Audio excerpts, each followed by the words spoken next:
Hello আমার প্রিয় সকল বন্ধুরা, কেমন আছো সবাই? আশা করি সবাই খুব ভালো আছো। আর অনেকেই তো অনেকভাবে ডিম রান্না করো। তো আজকে আমার খুব ইচ্ছা করছিল যে ডিমের ঝোল খাবো।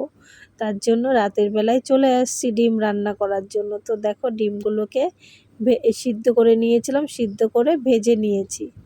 যেই তেলটা ছিল সেই তেলের মধ্যে একটু গোটা জিরে দিয়ে দিলাম, তারপরে দিয়ে দিলাম পেঁয়াজ কুচি আর কাঁচা লঙ্কা, তারপরে আদা রসুন থেতো করে রেখেছিলাম আমুল দিস্তায়, তো সেইগুলো দিয়ে দিয়েছি।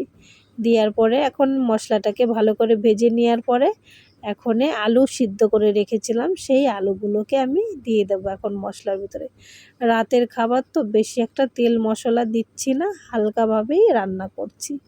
তো অনেকেই তো অনেকভাবে রান্না করো, আমিও অন্যভাবে রান্না করি, কিন্তু আজকে একদম সিম্পলভাবে রান্না করছি।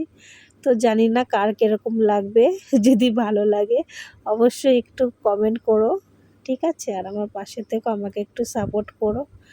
আর এইদিকে দেখো আমি ভালো করে এখন মশলাটাকে ভেজে আলুগুলোকে সিদ্ধ করে রেখেছিলাম সেইগুলোকেও দিয়ে দিলাম, এখন ডিমগুলোকেও দিয়ে দিলাম। দিয়ে এখনে আমি একটু নাড়াচাড়া করে তো জল দিয়ে দেবো। জল দিয়ে যেরকম ঝোল লাগবে আমাদের যতটা, রাতের খাবার তো রুটি দিয়ে খাওয়া হবে, এর জন্য বেশি একটা ঝোল ঝোল করব না। তো সিম্পলভাবেই রান্না করছি। এদিকে ঝোলটাকে এখন দিয়ে দিয়েছি যতটা লাগবে, দেওয়ার পরে এখন ফুটিয়ে নেব ঝোলটাকে। ফুটিয়ে নেওয়ার পরে এখন গরম মশলা দিয়ে তারপরে নামিয়ে নেব। এর ভিতরে যদি একটু ধনেপাতা আর টমেটো হতো তো খুব ভালো হতো, কিন্তু সেটা ফুরিয়ে গেছে, নেই। আপাতত তো যেটা আছে সেটা দিয়েই রান্না করে খাই। তো এখন দেখো ডিমটা আর আলুটা ফুটে গেছে। তো আমি এই যে নামিয়েও নিয়েছি। তো কেমন হলো রান্নাটা অবশ্যই বলো কমেন্ট করে।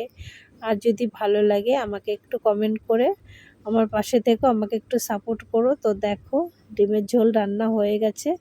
তো টাটা বাই বাই, এখন খেয়ে দিয়ে আমরা শুয়ে পড়বো। তো ভালো থেকো সবাই।